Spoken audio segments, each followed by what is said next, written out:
This is my first time to Latvia. I used to work with this guy, and he thought you should have been to as many countries as your age. Okay. So every time I come to a new country, I think, oh yes, I got another one from. I'm still nowhere near. I'm not going to tell you how old I am, but I'm nowhere near that many countries. But it's nice to come to a new country. I guess it's not. I don't know whether it's good or bad, but some of my ancestors come from Lithuania, so it's kind of. I'm in almost the right area. Neighbours. So that's nice. Yeah. But no, it's a beautiful country. I walked around the old town yesterday. We were looking for a restaurant. We had some Latvian food. It was delicious. So, great. And hopefully we're going to see a bit more tonight as well. So that'd be great. Definitely. Yeah, we have a party. Indeed, yes.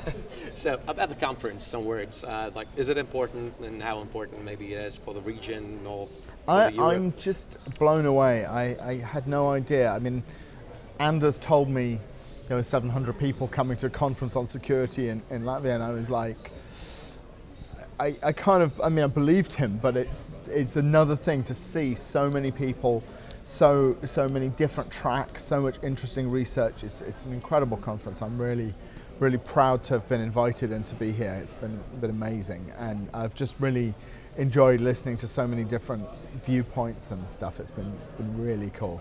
Okay. Yeah, I saw some really nice hacking attacks earlier. I saw some of the latest research on how to protect your data once quantum cryptography breaks all our existing protection schemes, and all sorts of interesting stuff. So it's been really, really fun. Okay, could you tell us all about the topic you are working on? Yeah, so I've been looking at the Internet of Things and security challenges and privacy challenges around that.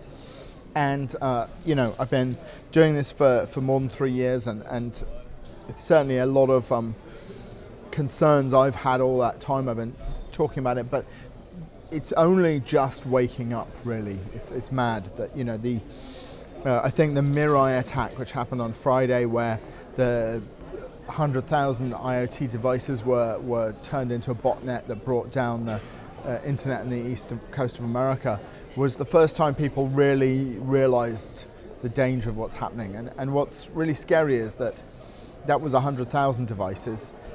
The best net estimate we have is that there are more than 10 billion devices out there connected to the internet. So one attack I saw, luckily done by security researchers, not by bad guys, 2 years ago, found more than 1 million devices that were open to be taken control of. So that's just the damage they can do to other systems. What about the damage they can do to us individually and our privacy and our life when they pervade our real life? That's really scary. So that's really what I'm looking at. So about the challenges. So okay, we all use computers, and there are like so few operating systems, and you can make to prevent things from hacking easily. Yeah. Well, almost easily. But there are so many, fridge makers, so many microwave makers, and they all use different stuff. So how could we prevent the hacking of those systems? So I think one of the things is we need to have operating systems for IoT that are secured. And I think we also need to change the economics, because the problem is that if you are a phone maker, for instance, just the mobile phone manufacturers had to go through a change of their model. They originally were just making hardware. They would sell the hardware, they would forget about it and move on to the next model. And then they realized they're making devices that have a security footprint. They need to do security updates. And there was a big shift in mindset for those manufacturers. But they have operating systems, they have complexity. If you buy a smart thermostat from China, you can bet that the manufacturer of that has no concern about the ongoing life of it. So that shift from a manufacturer to an ongoing provider of a service is a huge mental shift. And I think we need to address that in economic terms.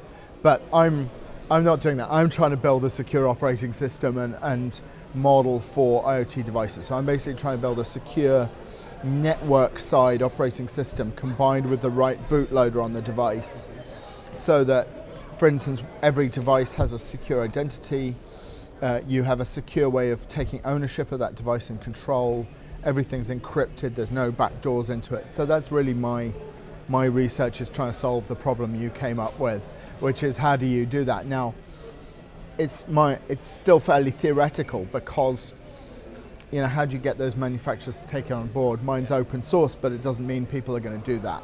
There's another whole shift of how do you persuade people to use the best of breed, and that's you know, it's a big problem. I'm not going to solve it in my PhD. So you know, I think we need the whole industry to get together and take this seriously is the only answer. Yeah, well, but maybe just big companies like, I don't know, Google, maybe they should take as they made Android and system. Yeah, so and Google has got they've got something called Google Brillo. They've got an IoT thing. AWS has got an IoT system.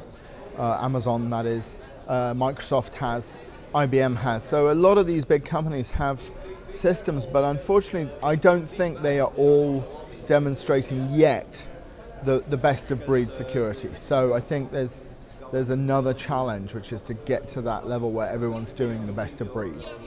And I think these, you know, then there's some other interesting things. So I've been also looking at blockchains like Bitcoin and Namecoin and Ethereum, which are, I think, have some really interesting ways of changing the whole model around IoT. So part of this could be that if there's money involved, there may be money to produce security fixes, and there may be money, for instance, a clear way of selling your device on or decommissioning it and controlling it. So the blockchain, the concept of putting value together with a neutral space that doesn't belong to anyone, I think has some really interesting aspects. I didn't really talk about that today because I didn't have time, but that's another strong area of research I'm looking at.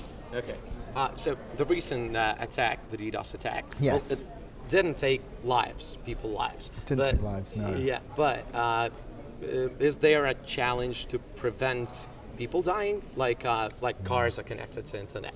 And absolutely. So in 2014, 2 years ago, a Jeep Cherokee was remotely braked by a security researcher. They literally, luckily, I mean, obviously the guy was driving off a main road in a secure place, and he knew this was going to happen, but the person sat in the car, so it was really, still incredibly scary when the car starts braking of its own control. And then, you know, that was braking, it wasn't accelerating. Yeah. But so they remotely took control of this car. The Jeep recalled all of them, and then a year later, the same researchers did it again. This year, someone took remote control of a Tesla. So I think we should hurry up with the solution. We should hurry up with the solution, I think. And it's not just, you know, those are obvious ways in which lives are lost, but, you know, when there was a site where people could have adulterous liaisons, and the data was published, and two guys killed themselves because of that hack. You know, people die and harm happens in all sorts of interesting ways, and the privacy controls on IoT, I think, are going to cause, you know, not just the obvious thing of your car crashing, but what if, you know, someone says you're here when you said you were there, and you end up, you know, your children end up scarred for life. You know, there's plenty of reasons in everyday life. And I don't think we had any, you know, I didn't have a lot of sympathy for those adulterers when the hack first came out.